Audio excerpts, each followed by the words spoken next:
Record করে রাখি কথাগুলো। রেকর্ড করে রাখার পরে আমি সাথে সাথেই হচ্ছে ওই দিনই আমার যে গণমাধ্যম ভাইয়া আছেন ওনার কাছে আমি পাঠাই। সাথে আমি আমার সাথে যাবতীয় যখন যে ধরনের ঘটনা ঘটে সেটা আমি হচ্ছে জুলকারনায়ের স্যারকেও সবসময় আমার এটা অভ্যাস, ওনাকে তারপরে হচ্ছে মানবাধিকার কর্মী আমার কিছু শুভাকাঙ্ক্ষী এনাদেরকে পাঠায় রাখা, এটা থেকে ওকে বারবার বারণ করা, নিষেধ করা, ও শোনে নাই।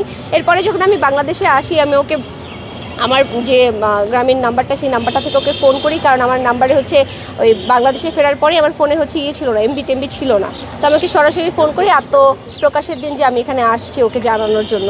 তো ও ফোনটা ধরতে পারে না, ও নিশ্চয়ই ব্যস্ত ছিল। তারপরে হচ্ছে ও রাতেবেলা আমাকে ফোন ব্যাক করে ও বলছিল যে তোমার সাথে আমার জরুরি কথা আছে ডিবি রিলেটেড। তা আমি না, ও আমাকে প্রথমে টেক্সট করে একটা, মানে ওই বাজে টেক্সটটা করে। দেন আমি খুবই সারপ্রাইজড হয়ে যাই যে ও আমাকে এরকম একটা কথা লিখতে পারলো। আমি তো ওর বয়সে বড় না হলেও আমি তো অভিজ্ঞতায় বা মানে অন্যান্য সাইডে তো আমি বড়। আমি এটা মানে এটা আমি আশা করি না ওর কাছ থেকে, তো ছোটো, আমি তোকে তুমি করেই বলি, ও আমাকে তুমি করে বলে।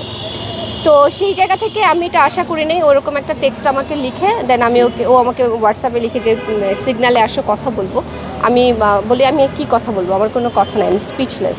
অ্যান্ড দেন হচ্ছে ও বললো যে ডিবির কথা বলে, যে ডিবির খুব জরুরি কথা আছে। আর তখন আমি ওয়ারেন্টের আসামি, আমার নামে ওয়ারেন্ট হয়ে আছে। তো আমার কাছে মনে হয়েছে যে বিষয়টা জরুরি হতে পারে। তো আমি কথা বলছিলাম, এই একই কথা ঘুরাচ্ছে।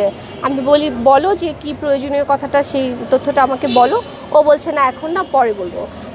তুমি মুড অফ কেন তোমার, তুমি এই টোনে কেন কথা বলছো, তুমি বিব্রত হয়ে আছো কেন, সেটা আমাকে বিচলিত করছে। হ্যাঁ, এভাবেই কথা বলছিল। তো আমি বুঝতে পারছিলাম যে ও আমাকে ঘুরাচ্ছে। সেই জায়গা থেকে আমি ওকে বলছিলাম তো আমার কোনো কথা নেই, আমি ফোন রাখি। আমি যতবারই ফোন রাখতে যাচ্ছি সে ফোন রাখতে দিচ্ছে না। এরপরে তো হচ্ছে আপনারা আমার কাছে মনে হলো যে এরপরে কি আপনি রেকর্ড করা শুরু করেছেন? এরপরে যে এই যে ও যে নাছরবান্দাটা আমার সাথে করছে, এটা আমার মনে হয় রেকর্ড করে রাখা উচিত। দেন আমি যে আমার তো মানে নাই, যখন তখন আমার বিপদ হতে পারে, তো ওনাদেরকে আমি সবসময় পাঠায় রাখি। ওই অভ্যেস থেকেই, বিচার না এটা ওই অভ্যেস থেকেই আমি হচ্ছে ওনাদেরকে পাঠিয়ে রেখেছিলাম এবং পারমিশন দিয়ে রেখেছিলাম যে কখনো যদি আমি বিপদে পড়ি আপনারা এটা ব্যবহার করেন। দ্যাটস ইট, ক্লিয়ার করি।